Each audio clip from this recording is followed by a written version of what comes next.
কি করতে গেছিলিস? আবার এদিকে রথ তোমার সাজানো হচ্ছে, বাবা লাইট ফিটিং করছে, দেখি লাইট লাগিয়েছে, লাইট তো বাবা এখন এগুলোই ফিটিং করছে। আর এই রথটা কিন্তু ওর বাবা নিজের হাতে বানিয়েছে। রথ কমপ্লিট আমাদের। বন্ধ করে ভালো লাগছে বেশি, পারবো না। কোথায় লেগে গেছে বল? কি করে পড়ে গেছিস? সিঁড়ি দিয়ে পড়ে গেছিস? কি করতে গেছিলিস ওপরে? অতি আজকে 3-4 বার জামা খোলা হয়ে গেল ঠাকুর পুজো দেবে বলে। অতিভক্তি চোরের লক্ষণ হয়েছে তো। অন্যদিন যখন বলো পুজো দে রে পুজো দে রে। এই যে আমাদের জগন্নাথ ঠাকুর রেডি হয়ে গেছে। ওর বাবার প্রত্যেকবারে লাস্ট মুহূর্তে লাইট লাগানো আর হয় না। আবার লাগলো।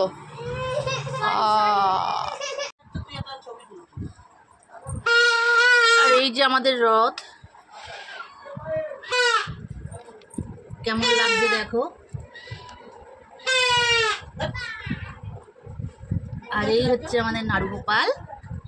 আর এই যে প্রসাদ দিয়েছে। আর এই যে আমাদের ঘরের ঠাকুর, ওই যে নাড়ু গোপাল। আর একটা 2 মেয়ে 2 গোপাল।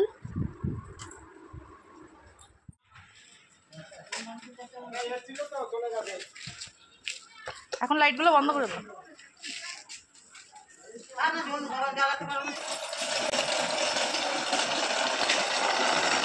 দড়ি ধরে মারো টান। ইয়ে দাঁড়া, নাও টানো টানো।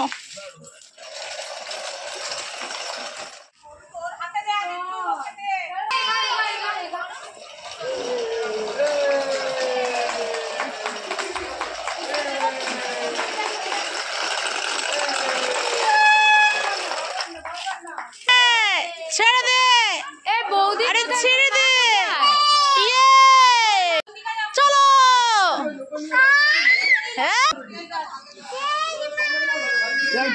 জয় শ্রীরাম।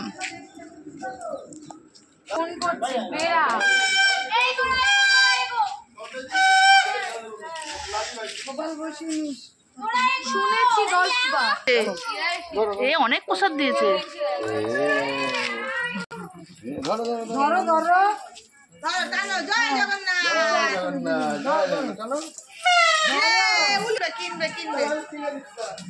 সঞ্চারী, তুই মাথা আইসক্রিম দেয়নি বলে চলে আয় ঘরে, ঘেমে গেছিস।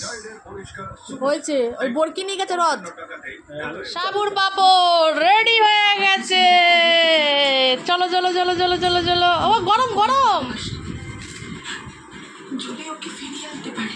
চলো খেয়ে নাও রথের স্পেশাল সাবুর পাপড়। ভাজার মধ্যে একটুখানি দিয়ে দিচ্ছি গোলমরিচের গুঁড়ো। এটা প্লেন সাবুর পাপড়, তো দেখি কেমন লাগে গোলমরিচের গুঁড়ো দিয়ে খেতে। আইডিটা দিল আমার বর। আর দেখি কেমন লাগে এটা খেতে। ভালো লাগছে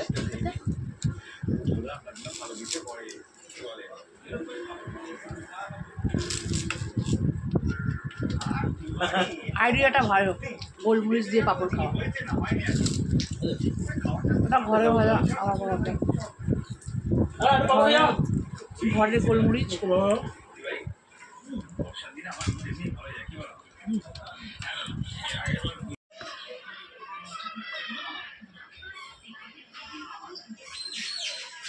আর ওই যে আমাদের রথ আসছে।